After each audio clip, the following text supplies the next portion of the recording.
बच्चों सभी को नमस्कार। कैसे हैं आप? मुझे पूरी उम्मीद है कि आप ठीक ठाक होंगे। आज हम हरियाणा विद्यालय शिक्षा बोर्ड भिवानी का क्वेश्चन पेपर मार्च 2019 सेट ए करने जा रहे हैं। देखिए इसका क्वेश्चन नंबर 1 क्या है, एमसीक्यू। ये और ध्यान रखना है, हम इसके केवल एमसीक्यू कर रहे हैं, मैं बाद में करवाऊंगा बड़े क्वेश्चन। इसका देखिए पहला क्वेश्चन क्या है, वही टाइपिकल क्वेश्चन है, 0.375 को पी बटे क्यू के रूप में व्यक्त करना। देखो प्यारे बच्चों, हर पेपर में इसी तरह का क्वेश्चन आया है और आपको देखते ही ये पता लग जाना चाहिए कि ये हमें आता है। तो अगर हम इसको पी बटे क्यू के रूप में व्यक्त करेंगे तो पहले हम इसको दशमलव हटाएंगे, तो इसको ऐसे कैसे लिख देंगे, 375 दशमलव हटा करके और दशमलव का ना का 1 लिख देंगे नीचे। दशमलव के बाद जितने अंक उतने शून्य लगा देंगे, 1 2 3, 1 2 3। अब अगर ये किसी पहाड़े पे कट रहे हैं तो काट देंगे, 5 7 35, हासिल आगे 2 5 5 25, 5 दूनी 10 0 0, फिर 5 पे 5 एकम 5 5 5 25, 5 चौके 20, 5 0 0, 5 तिया 15, 5 अठे 40। तो ये क्या हो जाएगा प्यारे बच्चों, इसका जो पी बटे क्यू रूप है वो कितना हो जाएगा, 3/8 हो जाएगा।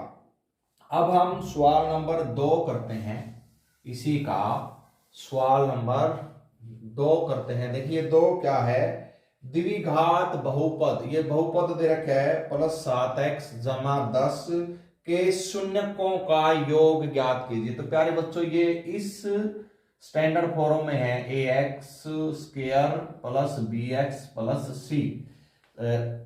समझ में आ गया बच्चों? ये आपको कक्षा में समझाया हुआ है। यहाँ पे a बराबर क्या है, 1 है, b बराबर क्या है, 7 है, और c बराबर क्या है, 10 है। हमने क्या बताना है, शून्यकों का योग। शून्यकों के योग को हम s से दिखाते हैं, तो क्या फार्मूला होता है उसका, -b/a होता है। अब b की जगह क्या है, -7, और a की जगह क्या है, 1, तो ये कितना हो जाएगा, -7 हो जाएगा। चलिए अब हम इसका नेक्स्ट क्वेश्चन देखते हैं, सवाल नंबर 3। इसका सवाल नंबर 3, x जमा वाई बराबर है 14। बार बार वही क्वेश्चन आ रहा है, ये x माइनस वाई बराबर है 4। हमने x और y का मान बताना है। तो बहुत ही आसान सवाल है। देखो यहाँ पे दोनों के जो वेरिएबल हैं, चर है, उनके गुणांक बराबर हैं। तो हम क्या कर लेंगे, समीकरण 1 व 2 को क्या करने पर, जोड़ने पर तो ये क्या हो जाएगा, x जमा वाई बराबर है 14 और x माइनस वाई बराबर कितना है, 4।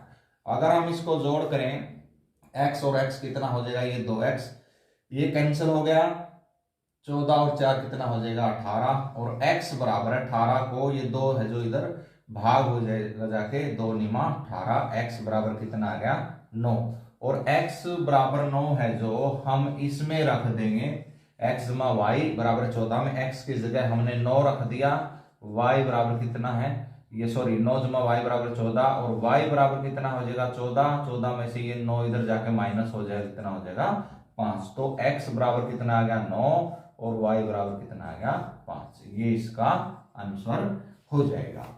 अब हम सवाल नंबर 4 करते हैं। सवाल नंबर 4 क्या है, देखिए प्यारे बच्चों, आप इनको मन लगा के करें, आपको ये पक्के पेपर में मिलेंगे।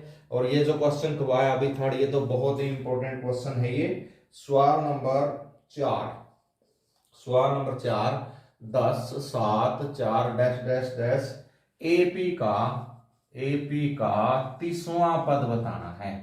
क्या बताना है, 30वां पद बताना है। यहाँ पे देखिए a बराबर कितना है, 10, और d बराबर कितना है, 7 में से 10, a2 में से a1 घटा देंगे तो कितना आ जाएगा, -3।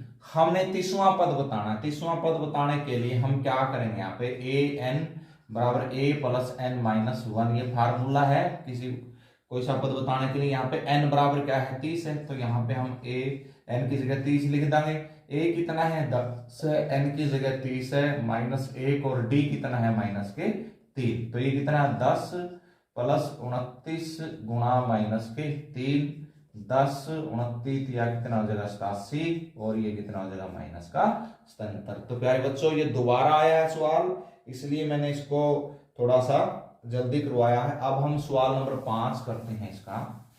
सवाल नंबर 5 देखिए क्या है। सवाल नंबर 5 बहुत ही इजी सवाल है। 3,1, -1 3 इस एपी का सारव अंतर बताना है। बिल्कुल इजी है। सारव अंतर को हम डी से डिनोट करते हैं। बड़ा ही आसान सवाल है। कोई भी लगातार दो पद ले लो, दूसरे पद में से पहला पद घटा दो। जैसे यहाँ पे 1 में से 3 घटा दिया है मैंने, ये दो पद ले लिए, तो 1 में से 3 का माइनस के 2 हो जाएगा इसका आंसर। और प्यारे बच्चों सवाल नंबर 6, सवाल नंबर 6 मैं आपको बार बार बता चुका हूं, ये प्रश्नावली 10.1 में से है, खालिस्तान भरना है। 6 का क्या है, सभी वृत्त खालिस्तान होते हैं। यहां पे ऑप्शन दिया हुआ है सर्वांशम या समरूप, सर्वांशम और समरूप, इन दोनों में से बताना। तो प्यारे बच्चों पहले भी हमने ये किया था, तो ये सभी वृत्त है वो क्या होते हैं, समरूप होते हैं, एक शकल के होते हैं। अब हम सवाल नंबर 7 करेंगे। ये खालिस्तान आएंगे पक्के। सवाल नंबर 7, दो समरूप त्रिभुजों की भुजाओं का अनुपात है। भुजाओं की जो संगत भुजाएं हैं समरूप त्रिभुजों की, वो 4:9 है। क्षेत्रफलों में अनुपात, तो बिल्कुल आसान है ये। क्षेत्रफलों में अनुपात क्या हो जाएगा, संगत।